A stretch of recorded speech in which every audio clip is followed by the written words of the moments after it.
Dominic Vance knew something was wrong long before he set foot on American soil. The video calls had grown shorter, and his wife Nora's excuses were more frequent. Their 15 years of marriage had weathered 3 deployments before, but something had shifted during this 4th tour in Afghanistan. As a Special Forces operative skilled in intelligence and psychological warfare, Dominic's instincts rarely failed him.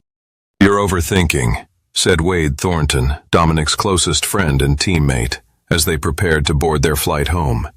"Nora is probably just planning some big surprise." Dominic tucked the handmade drawings from his children, Bella, 12, and Mason, 9, into his chest pocket.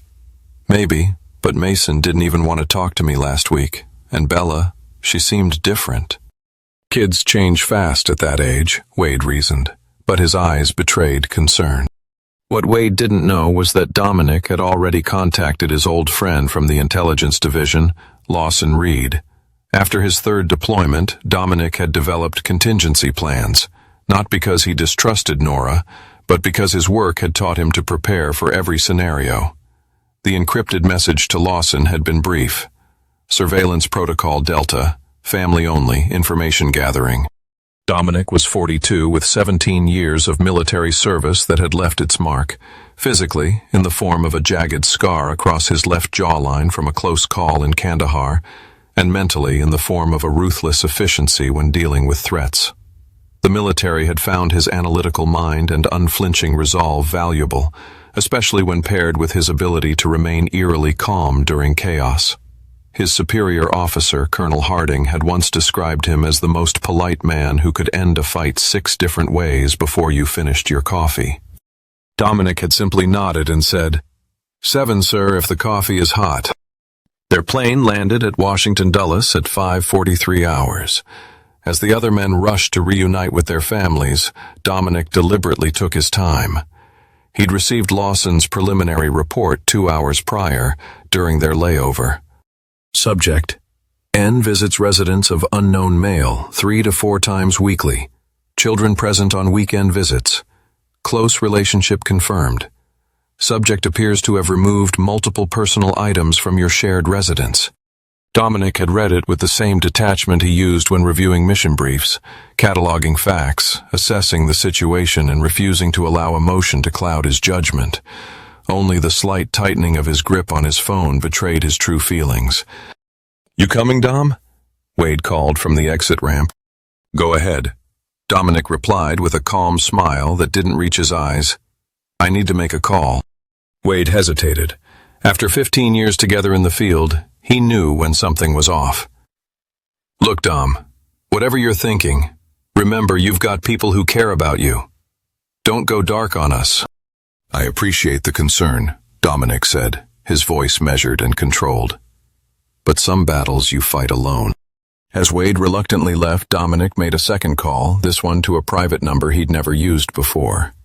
"Authorization, Sigma 9 Tango," he stated without preamble, requesting full background on civilian male approximately 35 to 40, residing at 1872 Oak Ridge Drive, priority classification. The voice on the other end paused. "Confirmation required. This is outside standard protocol." "The favor Commander Ellis owes me from Tyron," Dominic replied coldly. "Tell him it's time to pay up." "Understood. Data package will be delivered within 12 hours. Dominic ended the call and finally headed toward the exit. Rather than taking a taxi directly home, he checked into a hotel. From his room, he made one final call to his bank. By 8 hours, he had transferred half of their joint savings to a private account, leaving exactly enough in the shared account to avoid immediate suspicion. For the next several hours, Dominic methodically prepared, not in anger, but with the calculating precision that had kept him alive in hostile territory for years. The stranger who had infiltrated his home had no idea what was coming. The suburban home Dominic had purchased 8 years ago stood exactly as he remembered.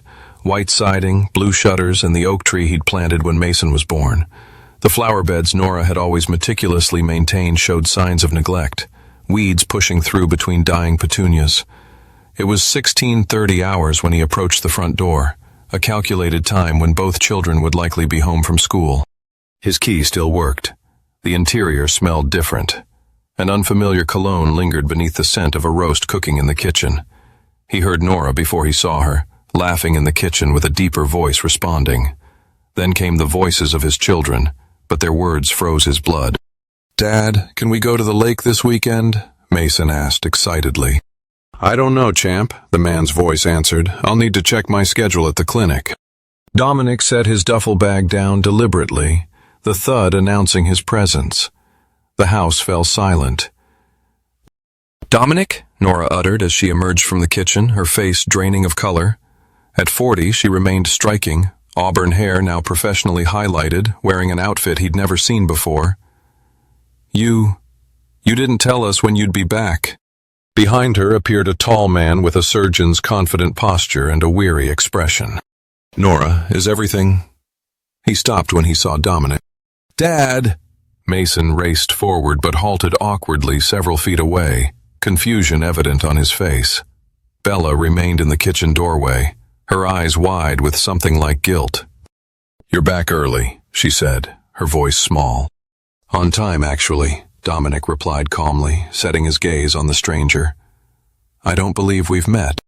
"Dominic, this is Dr. Bryce Harlow," Nora stammered. "He's a neurosurgeon at Memorial." "I see."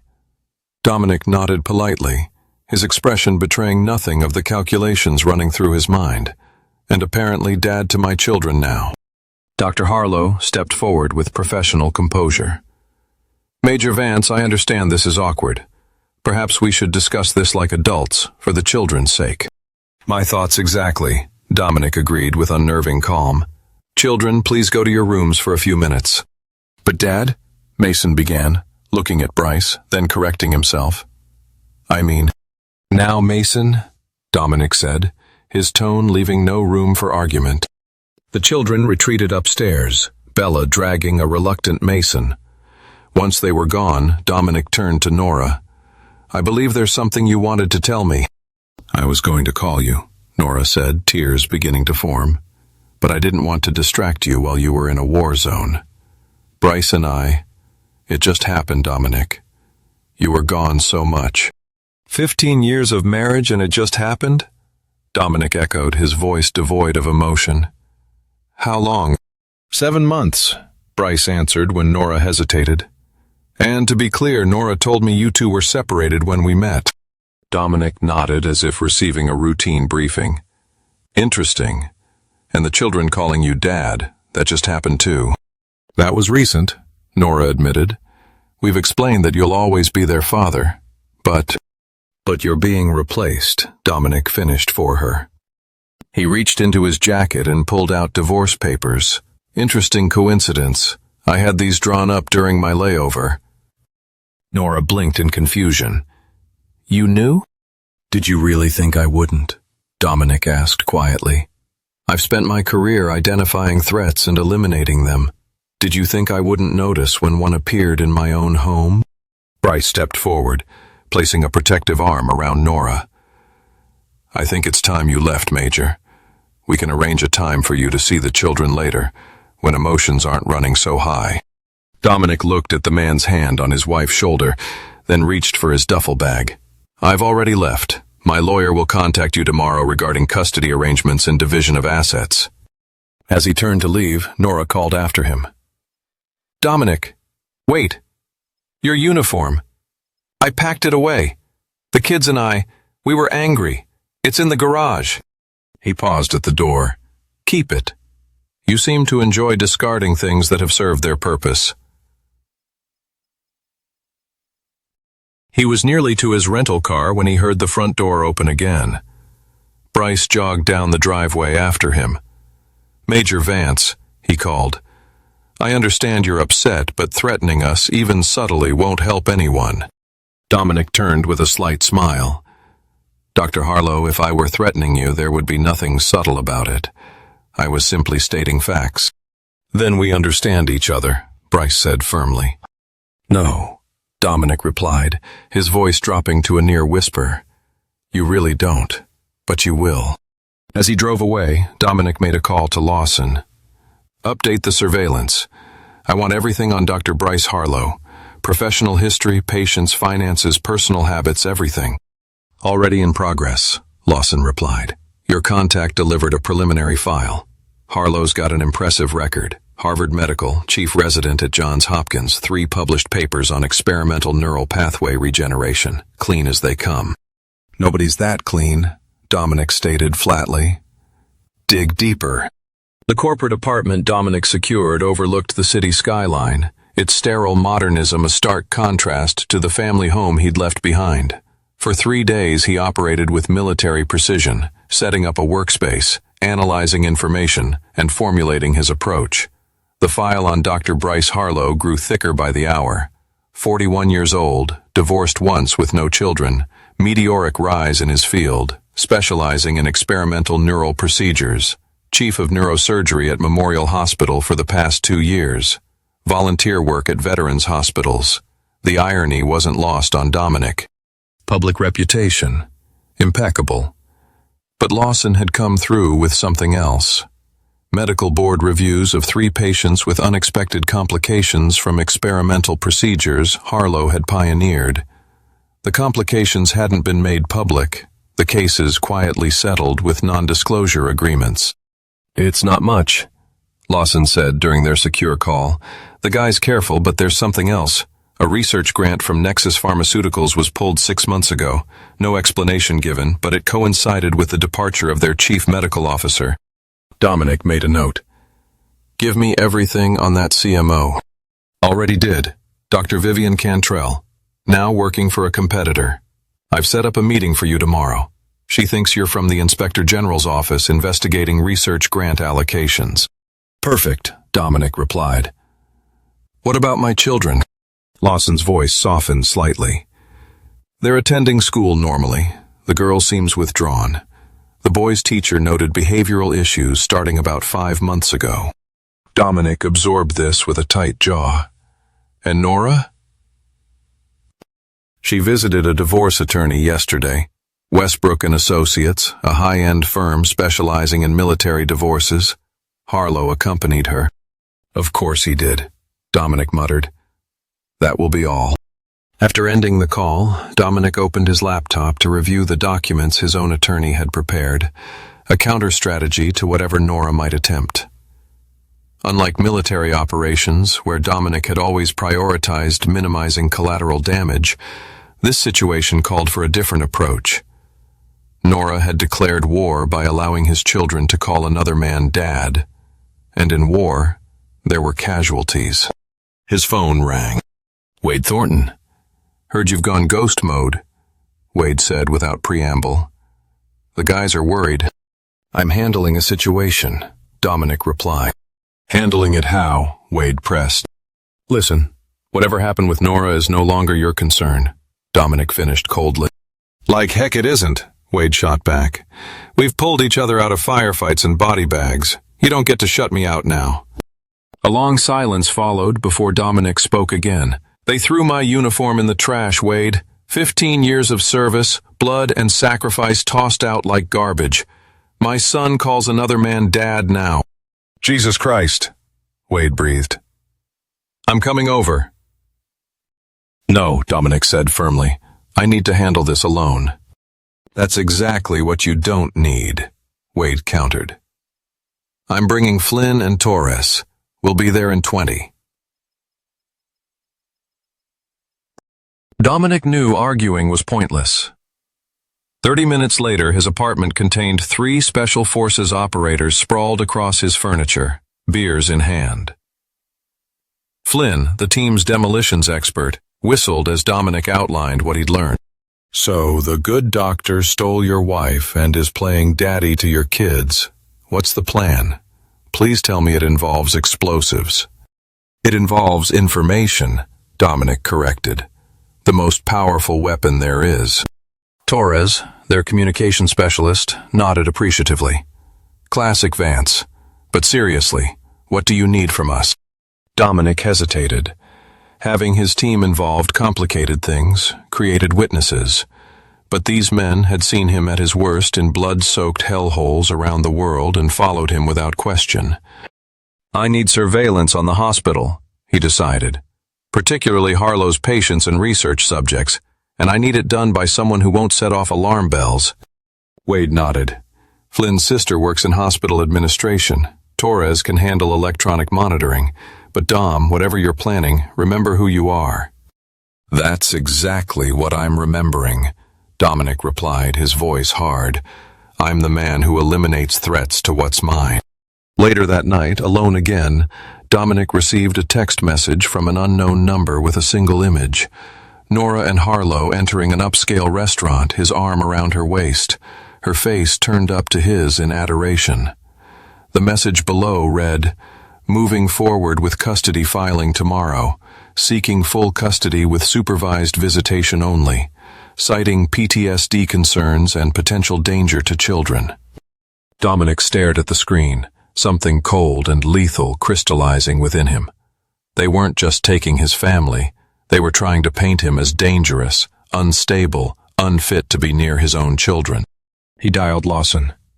"Activate all resources," he said when the line connected. "It's time."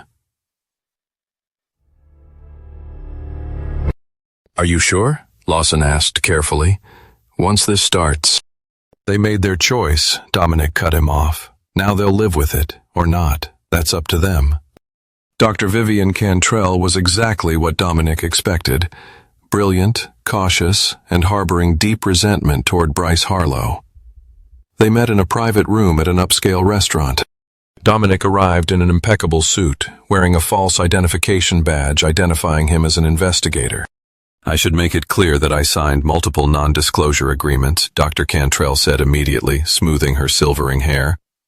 "I can't discuss specific patient outcomes." "I understand," Dominic assured her. "I'm more interested in the research funding allocation and decision-making process."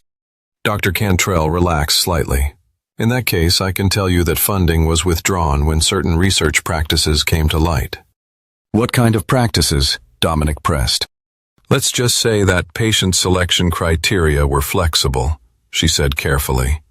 "Dr. Harlow has a gift for identifying desperate candidates willing to try experimental procedures with minimal questions about potential side effects."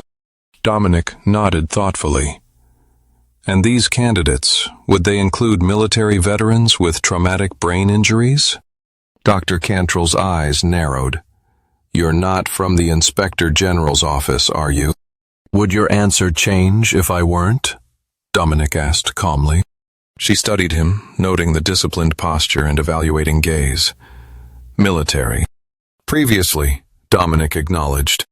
After a long moment, she reached into her bag and slid a flash drive across the table. "I never gave you this. It contains nothing specific about any patients, merely statistical anomalies in reported outcomes versus actual documented recovery rates." "Why give me this?" Dominic asked. "Because Bryce Harlow is brilliant and reckless. A combination that has already hurt people," she said, her voice hardening. "And because he cost me my research team when he poached them after I raised concerns." "Everything has consequences, Mr. Vance," Dominic supplied. "And yes, Dr. Cantrell, everything certainly does." Back at his apartment, Dominic reviewed the data with Torres, who had extensive experience analyzing intelligence reports. "He's cherry-picking results," Torres concluded, pointing to several statistical outliers. "Publishing successful cases and burying the failures. Classic data manipulation." "Can we prove it?" Dominic asked. "Not without patient records," Torres replied, "but there's enough here to trigger an investigation if it reached the right people." "Then we'll make sure it does," Dominic said. "What about the electronic surveillance?" Torres grinned. "Harlow's schedule, emails, and text messages all accessible. The guy should really use better passwords than his ex-wife's birthday. He's scheduled to present preliminary findings from his latest study at a neurosurgery conference next week in Chicago." "Perfect," Dominic nodded. "That gives us time to prepare. What else?" "Your wife," Torres began. "Nora," Dominic corrected flatly. "She's not my wife anymore." Nora, Torres continued, had a phone consultation with her lawyer this morning. They're proceeding with the custody filing, using your military service as leverage, claiming potential PTSD and violent tendencies. Dominic listened, his jaw set as the tangled web tightened around him. Dominic's expression didn't change, but his eyes grew colder. They're painting me as a danger to my own children. That's the play, Torres confirmed. But Flynn's sister came through. She pulled Harlow's surgical schedule. He's performing a high-risk procedure tomorrow on a 26-year-old veteran with a traumatic brain injury. Dominic raised an eyebrow. A veteran, interesting timing. That's what I thought, Torres agreed. The patient, Scott Mercer, was told the procedure has an 85% success rate. The actual rate, based on Cantrell's data, is closer to 40%, with significant risk of complications. Dominic stood up, decision made. I want everything on Scott Mercer. Service record, family contacts, everything. And finally someone who speaks for veterans' medical rights.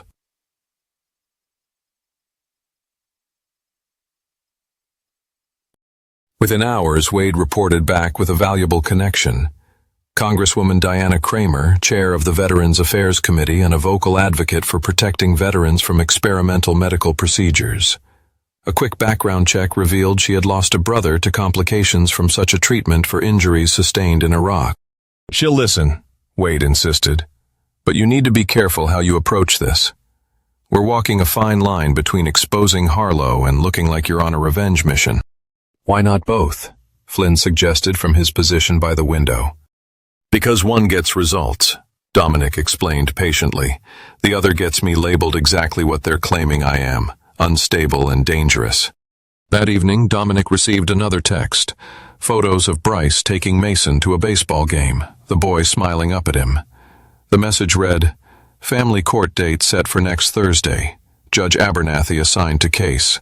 Known for siding with stable home environments over military parents with extensive deployment history." Dominic's hand tightened around the phone until his knuckles whitened. Then, with deliberate control, he set it down and returned to his planning. Thursday gave him exactly 9 days to dismantle Bryce Harlow's life. It would be more than enough time. The Veterans Advocacy Group office was modest but well organized. Eliza Montgomery, the silver-haired director, watched skeptically as Dominic laid out his concerns about Dr. Harlow's experimental procedures.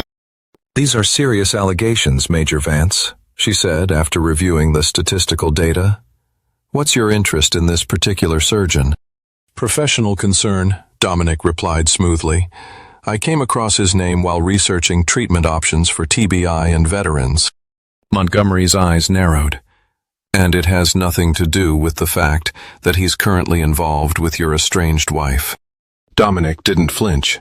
"You've done your homework." "I make it a point to understand motivations," she countered, "especially when someone brings me information that could derail a prominent surgeon's career." "Does my motivation change the data?" Dominic asked quietly. "No," she acknowledged. "But it makes me question whether you're concerned about veterans or personal vengeance." "I spent 17 years in service," Dominic said, meeting her gaze directly. "I've carried men with their skulls cracked open to medevac helicopters. I've held their hands while they wondered if they'd ever recognize their families again. If Harlow is exploiting their desperation for professional advancement, does it matter why I'm bringing it to light?" Montgomery studied him for a long moment before nodding slowly. "Congresswoman Kramer's office contacted me. She's interested in meeting you tomorrow." "I appreciate that," Dominic said, rising to leave.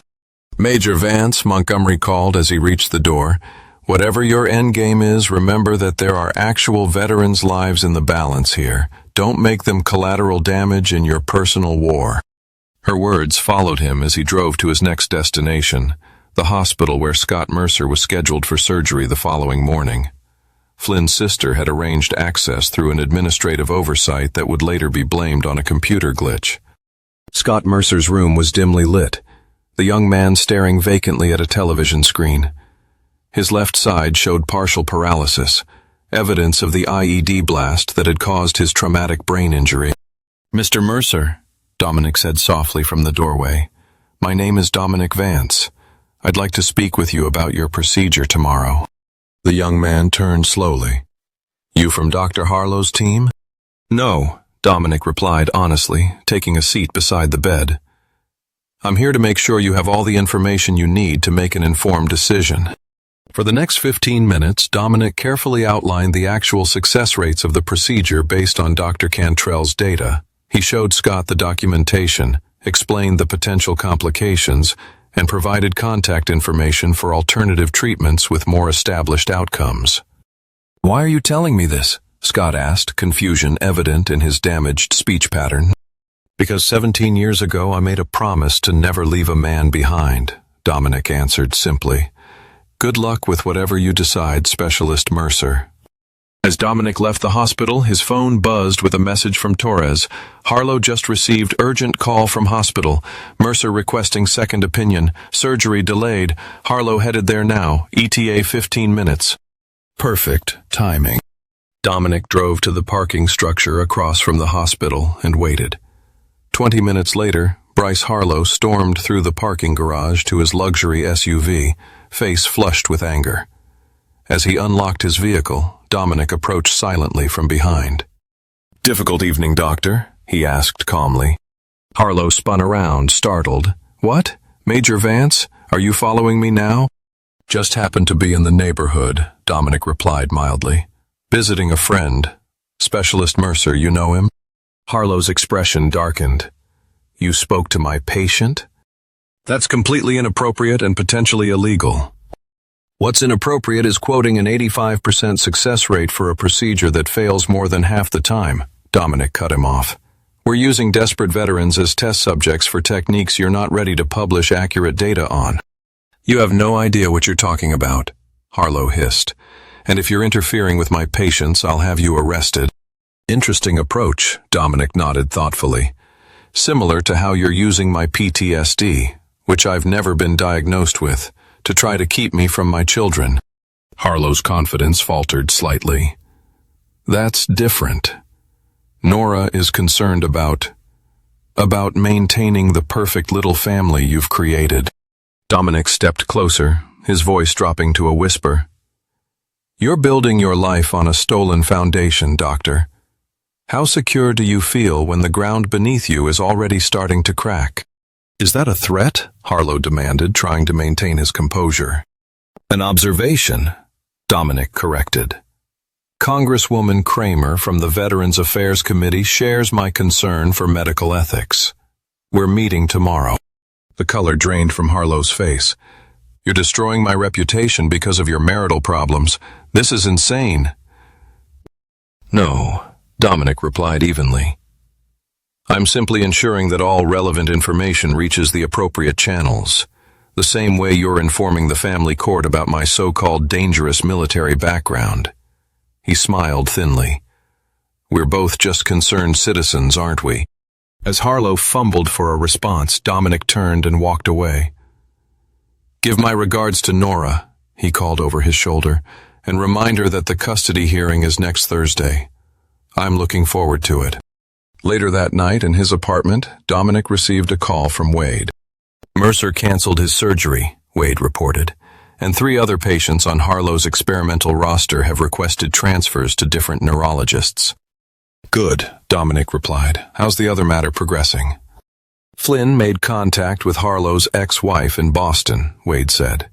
"She's willing to provide a sworn statement about his concerning behavior during their marriage. Something about obsessive work habits and emotional manipulation.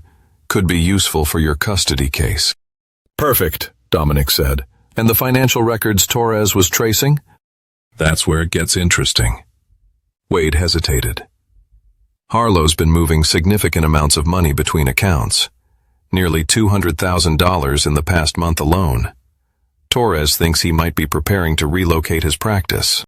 Dominic considered this new information, or preparing for legal troubles. "Either way, the timing works in our favor. Tomorrow we meet with Congresswoman Kramer." "And then?" Wade asked. "Then we turn up the heat," Dominic replied. "Until Dr. Harlow understands exactly what happens when you take what belongs to me." The night settled, the city twinkling beyond Dominic's window, as he strategized the final moves in a battle that was far from over. Congresswoman Diana Kramer was a formidable woman, with the sharp eyes of someone who had witnessed political maneuvering at its finest. Her office in the federal building was adorned with military memorabilia and photos of veterans she had championed. "Major Vance," she greeted Dominic, her handshake firm. "I've reviewed the preliminary data you sent. If accurate, it suggests a disturbing pattern."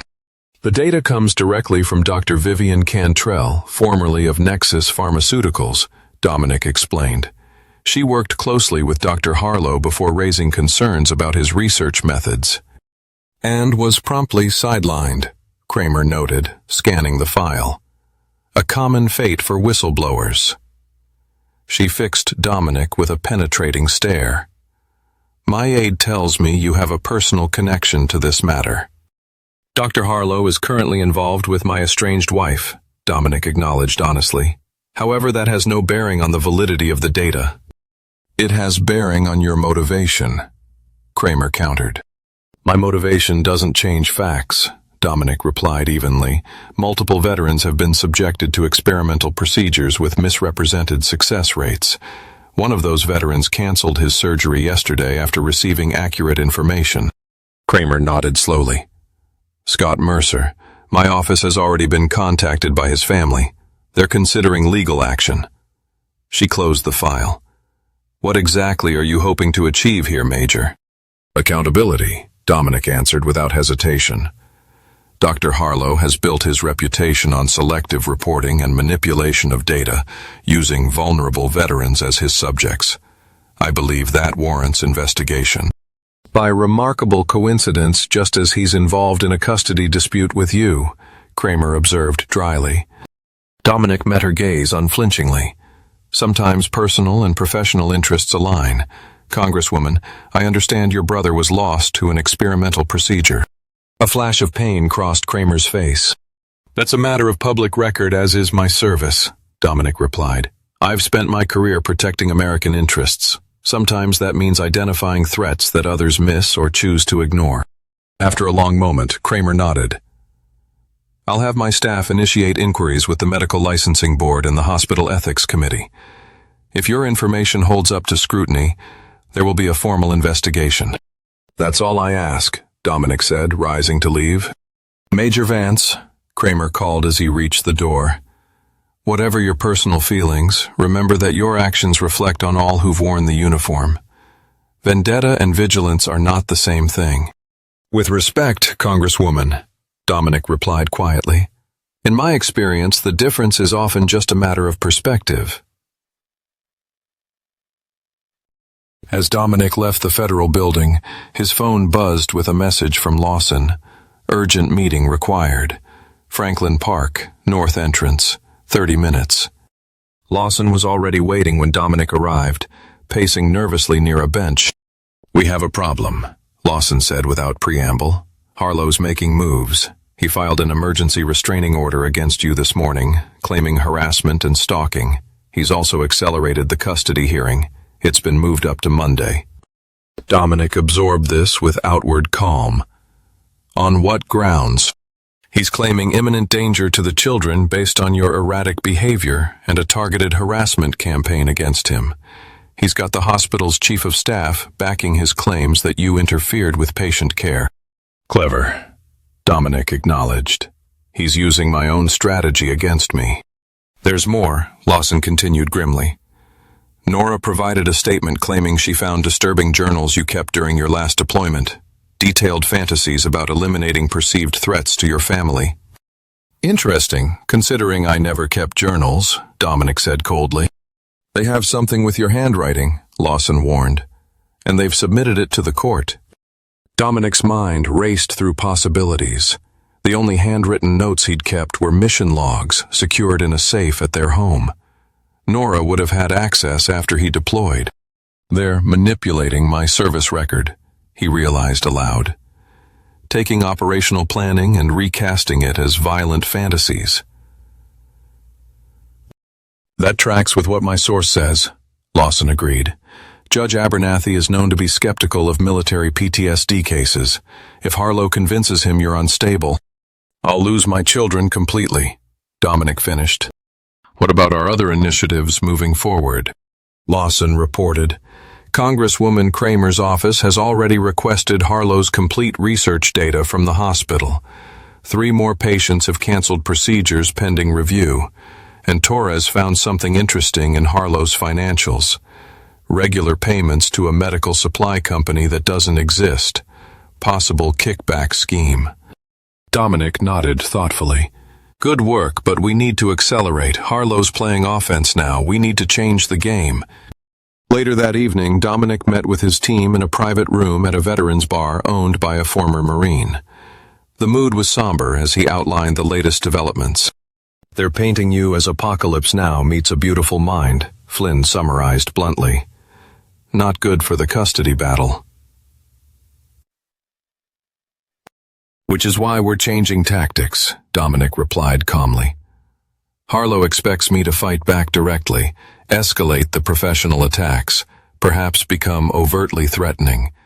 That would play into the narrative they're creating. So, what's the alternative? Torres asked. Dominic smiled coldly. We let him win. Come again? Wade frowned. Temporarily, Dominic clarified. I'm going to withdraw all objections to the emergency custody order. I'll agree to psychological evaluation and supervised visitation. I'll even issue a formal apology to the hospital for any misunderstanding regarding Dr. Harlow's research. That's surrender, not strategy, Flynn protested.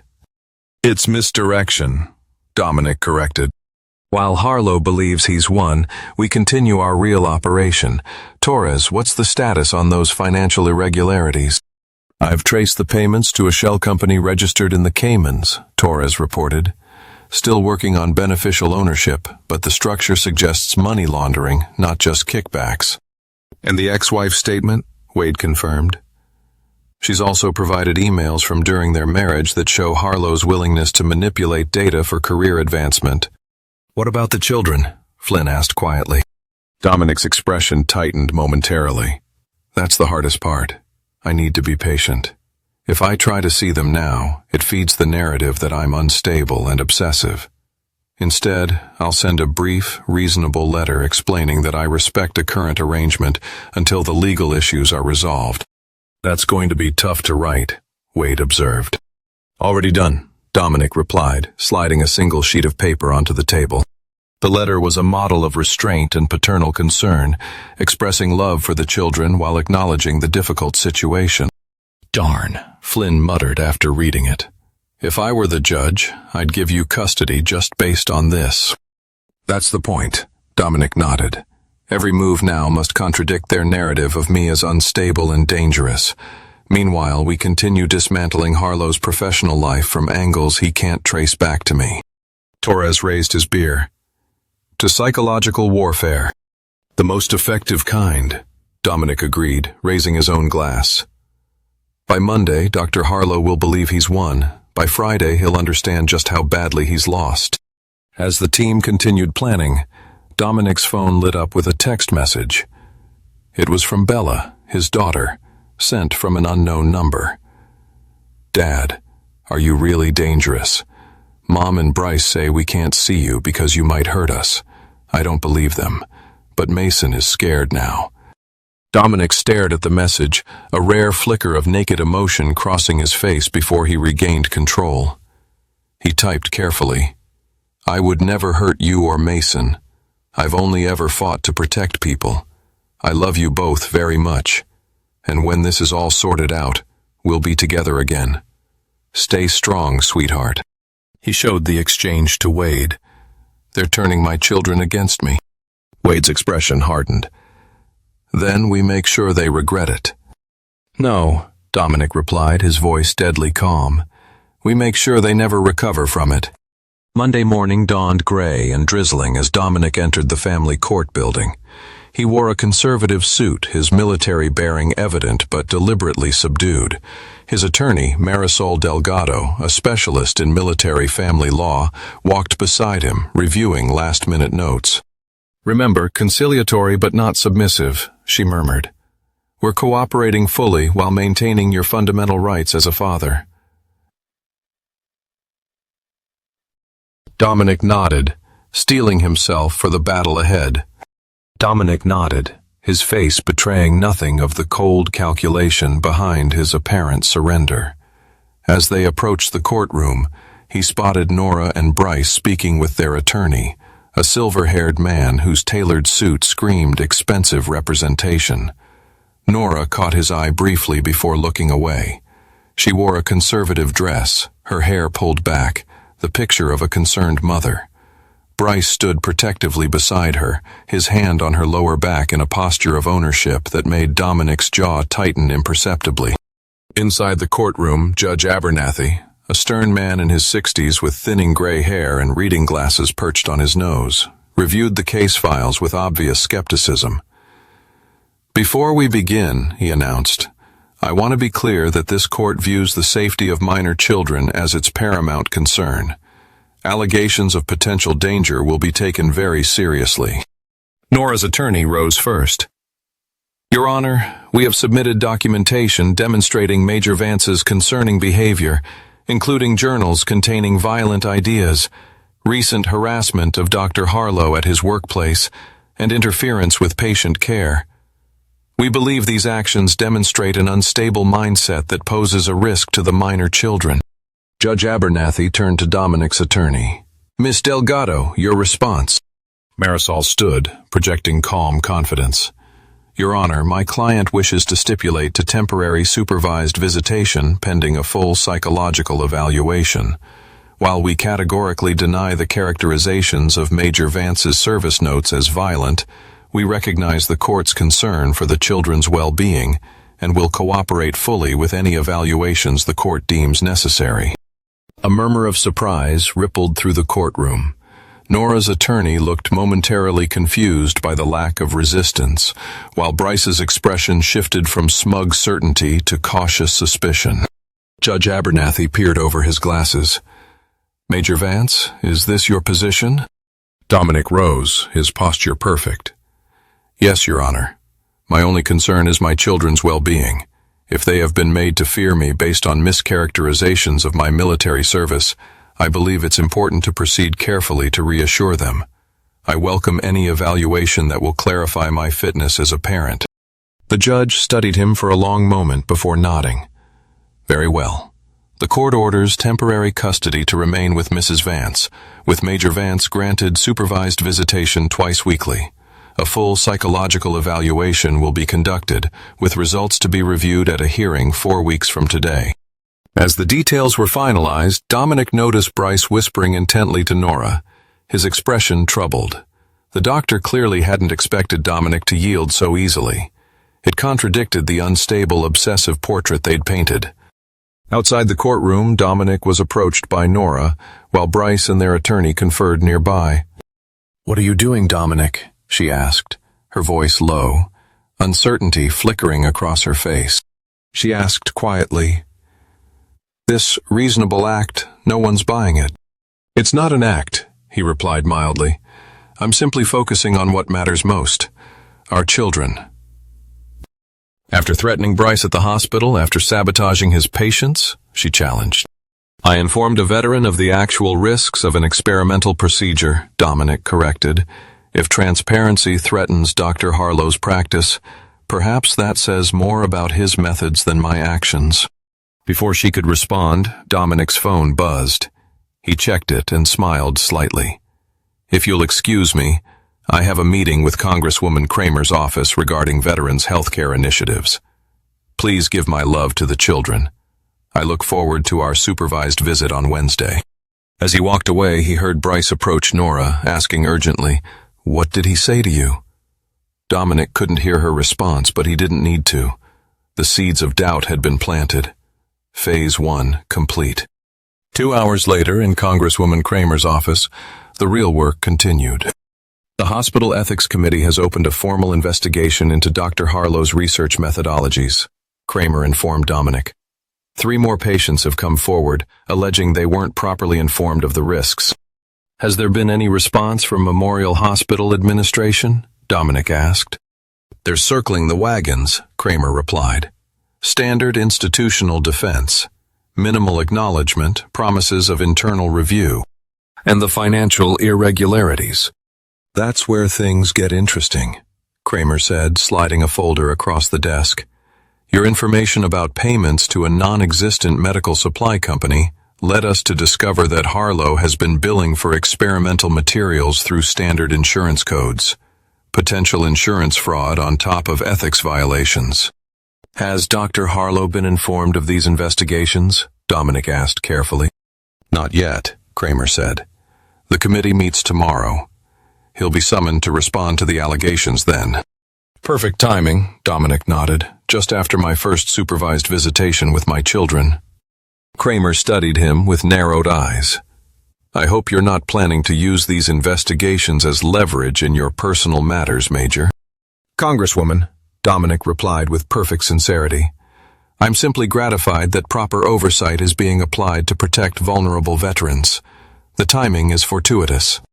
Later that evening, Dominic met with Torres in a coffee shop across town. Financial traces complete, Torres reported, keeping his voice low. Harlow's been siphoning research grant money through the shell company, then using it for personal expenses, including a down payment on a lake house he purchased 3 months ago. The lake house Mason mentioned wanting to visit? Dominic noted, his voice hardening. Exactly, Torres confirmed. Even better, it's titled to the shell company, not to Harlow personally. Classic attempt to hide assets. Dominic leaned back, the final pieces of his plan beginning to fall in place as the consequences of Harlow's actions edged ever closer. And the hospital administrator Flynn's sister mentioned Philip Reinhardt, chief of surgery? Dominic asked. Right, Torres replied. He signed off on all of Harlow's research protocols without proper review. We found emails where Harlow promised to include him as co-author on major publications in exchange for expedited approvals. Dominic smiled coldly. So we have insurance fraud, misappropriation of research funds, ethics violations, and administrative corruption, all ready to break simultaneously. Timing is crucial here, Torres warned. If these investigations become public before your custody situation is resolved, it could appear retaliatory. Which is why we're letting others take the public lead, Dominic finished. Congresswoman Kramer, the Medical Ethics Committee, the insurance fraud investigators, they'll be the visible faces of these inquiries. While we remain in the shadows, Torres nodded appreciatively. Classic Spec Ops approach. Exactly, Dominic confirmed. By the time Harlow realizes what's happening, it will be too late to countermaneuver. The precision of the strike is what matters, not who gets credit for it. Torres hesitated. There's one more thing. Wade intercepted a text from Nora to Harlow that you should see. He passed his phone to Dominic, who read the message. He's being too reasonable. I know him. When he gets quiet like this is when he's most dangerous. We need to be careful. Maybe we shouldn't have pushed for full custody so quickly. Dominic handed the phone back, his expression unchanging. She's starting to remember who I am. Good. Fear is useful when properly applied. What about the kids? Torres asked. Are you ready for the supervised visit? For the first time, a flicker of genuine emotion crossed Dominic's face. That's the hardest part of the operation. Seeing them under supervision, being treated like a threat. His jaw tightened. But it's necessary for the larger strategy. And afterward? Torres pressed. Afterward, Dominic said, his voice dropping to a near whisper. Dr. Bryce Harlow learns what happens when you try to take another man's children and call them your own. The community center room designated for supervised visitation was deliberately generic. Neutral-colored walls, sturdy furniture, and toys carefully selected to avoid any potential weapons or hazards. The social worker, a middle-aged woman named Miss Apprentice, reviewed the rules with Dominic in a tone that suggested she'd seen everything from tearful reunions to violent outbursts. 2 hours maximum. I'll be present throughout. No discussions of the custody case or disparaging comments about the children's mother or her partner. Are we clear, Major Vance? Perfectly, Dominic replied with the same calm deference he'd display toward a superior officer. When Bella and Mason entered, they hesitated at the doorway, their expressions a mixture of uncertainty and longing. Dominic remained seated, allowing them to approach at their own pace. It was a quiet, careful moment, heavy with the unspoken hope for connection. "Dad?" Mason ventured first, his voice small. "Hey, buddy," Dominic replied gently. "I've missed you." The boy rushed forward, suddenly throwing his arms around Dominic's neck. Bella followed more cautiously but soon joined the embrace. For a brief moment, Dominic closed his eyes, allowing himself to feel the full weight of what was at stake. "Are you mad at us?" Mason asked, pulling back to study his father's face. "Not at all," Dominic assured him. "None of this is your fault." "But I called Bryce." "Dad," Mason confessed, tears welling in his eyes. "I didn't mean to. Mom said it would make things easier." Dominic carefully controlled his expression. "You don't need to worry about that right now. Tell me about school instead. How's your science project coming along?" For the next 2 hours, Dominic focused entirely on his children, asking about their lives, playing board games, and listening attentively to their stories. He noticed Bella watching him carefully, her 12-year-old mind clearly trying to reconcile the father she knew with the dangerous man she'd been told about. "Dad?" she said finally, when Mason was distracted with a puzzle. "Are you in trouble? Mom and Bryce say you've been doing bad things." Dominic met her gaze directly. "I've been protecting what matters to me, Bella. Sometimes adults disagree about the right way to do things, but that doesn't make either side bad." "But you're a soldier," she pressed. "You hurt people, right?" "I was a soldier," he corrected gently. "My job was to protect people who couldn't protect themselves. Sometimes that meant stopping bad people from hurting others." "Like the scar on your face?" she asked, reaching up to touch the jagged line along his jaw. "Exactly like that," he nodded. "I got that protecting someone else."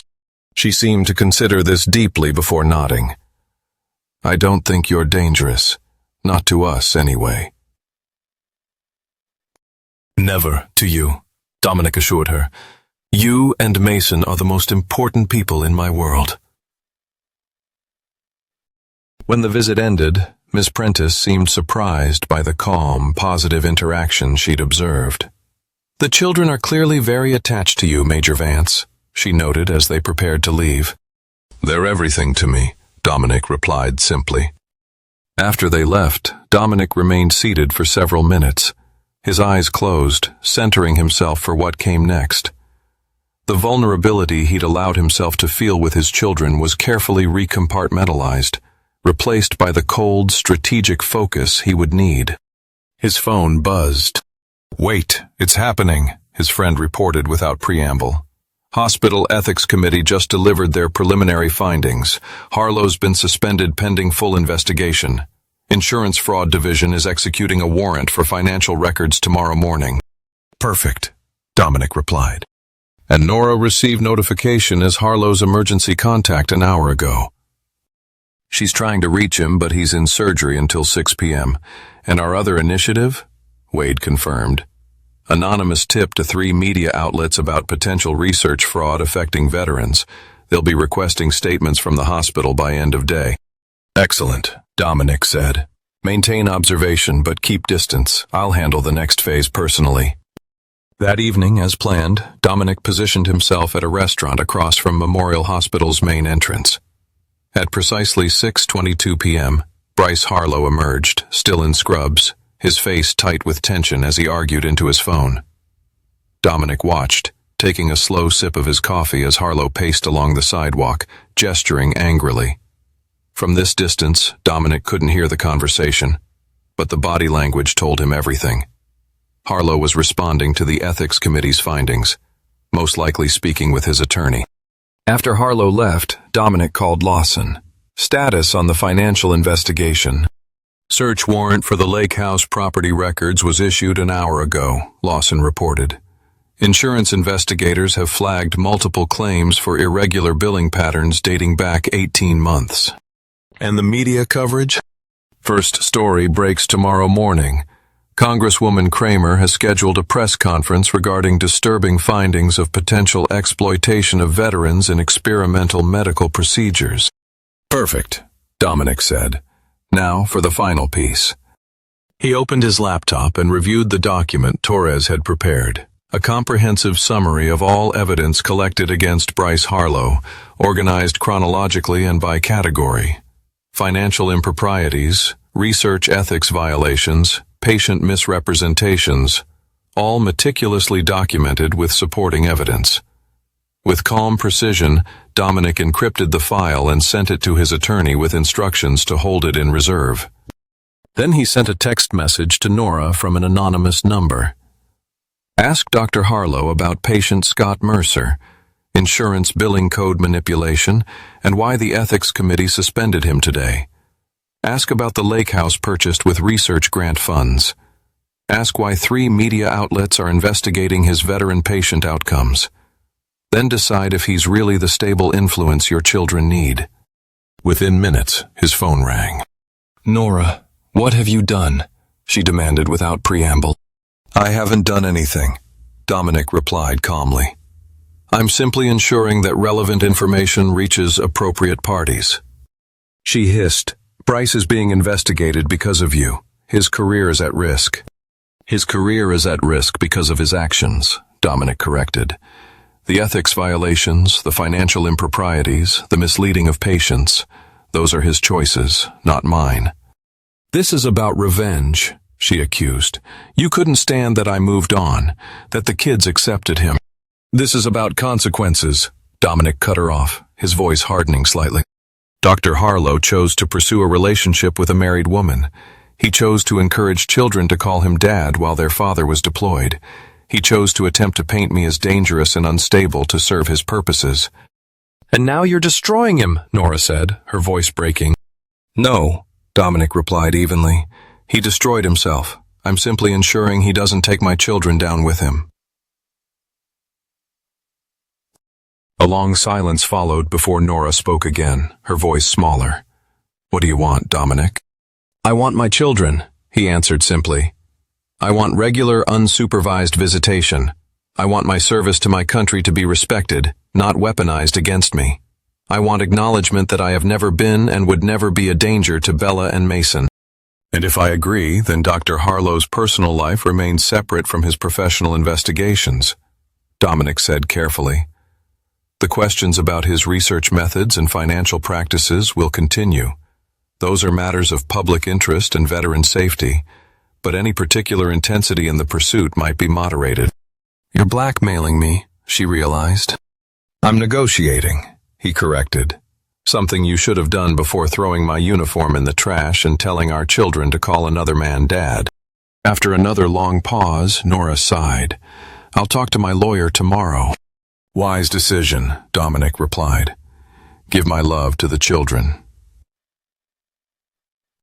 As he ended the call, Wade approached his table, sliding into the seat across from him. Phase 3 complete? Dominic nodded. Pressure applied. Now we wait for the fractures to spread. You think she'll turn on Harlow? She already is, Dominic replied with certainty.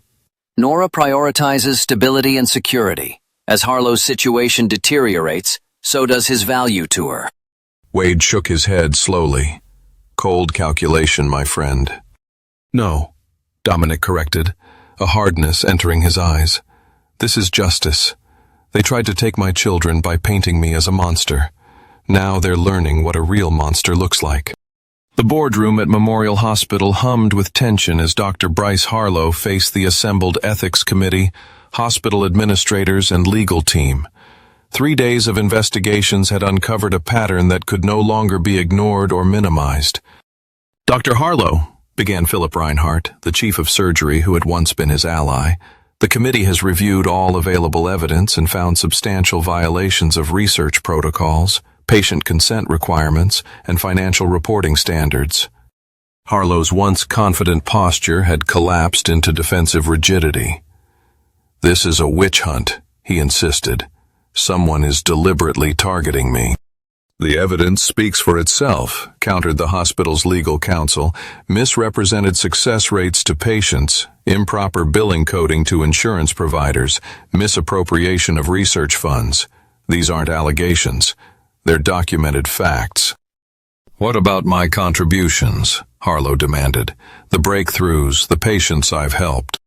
Your methods are under question. not your potential, Reinhardt replied.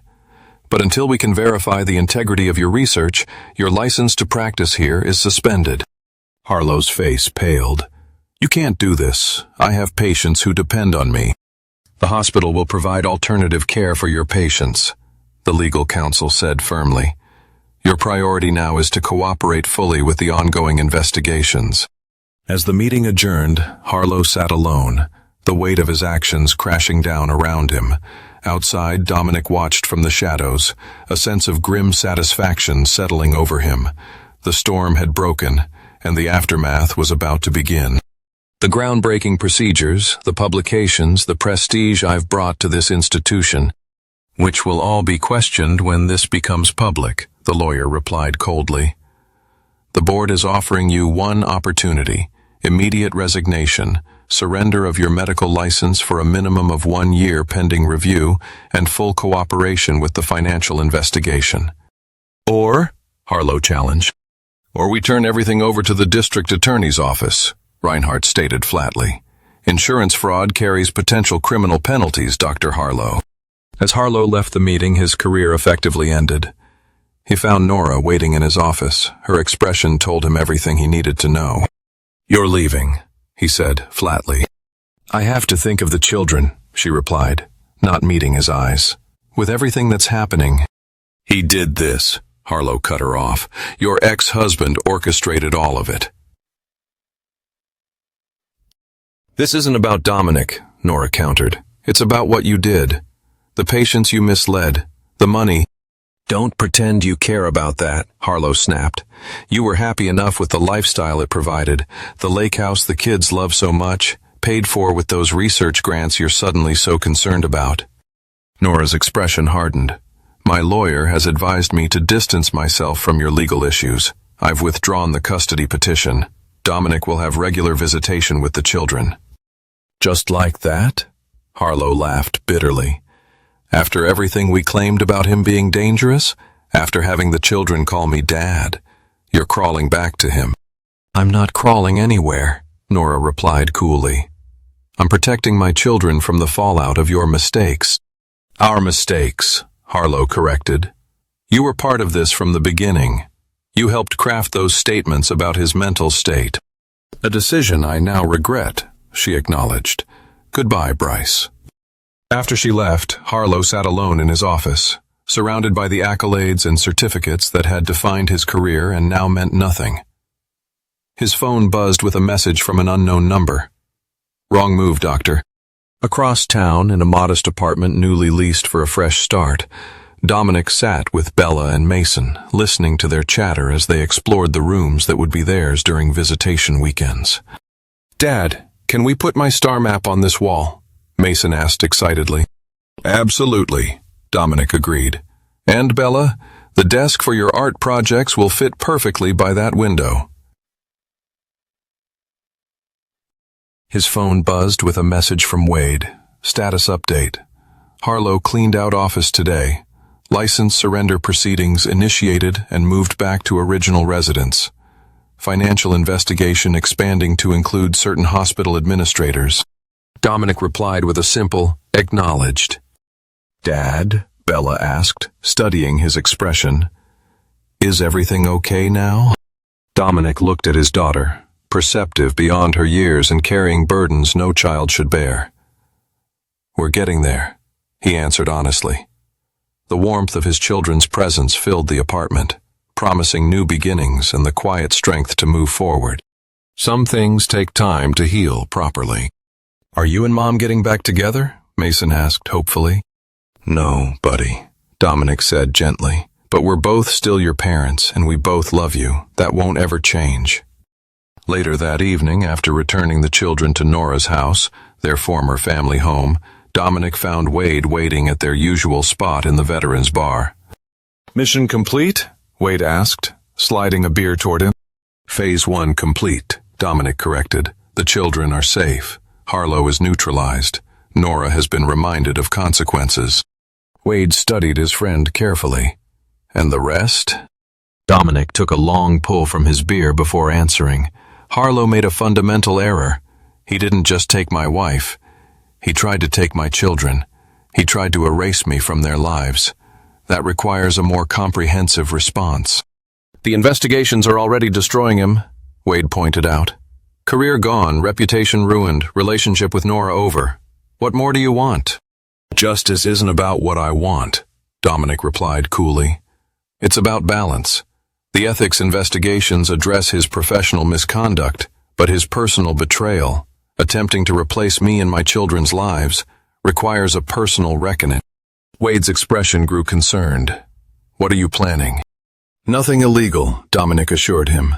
But Dr. Harlow needs to understand the full weight of the choices he made.